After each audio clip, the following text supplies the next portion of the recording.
Over the weekend, the Mankato Makerspace hosted Amigos, Unidos. It was a benefit concert for COPAL, or Communities Organizing Power and Latino Action. Along with music, there was food, a silent auction, screen printing, and block prints, all with proceeds going to COPAL. Photojournalist Tony Peregrine spoke with some of the people who helped put on the event. One word: happy.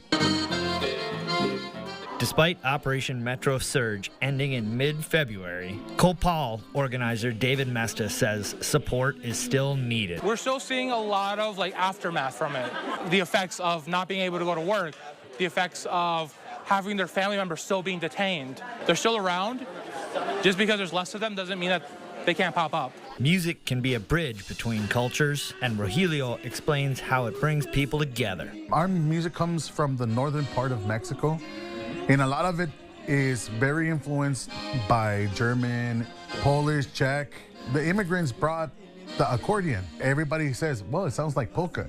Well, it's because a lot of it is basically, that's what it is. David and Rogelio share their immigration experiences and why coming together as a community is important. It's pretty awesome being that we come from family of immigrants ourselves. I've had family members that have been taken by ICE.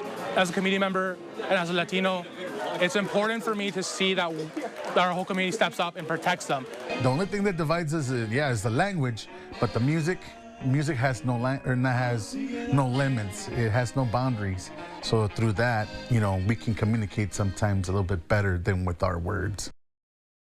That was Tony Peregrine reporting. Local community groups Mavericks for Change, Filthy Cryptids events, and Food Not Bombs also helped put on the event.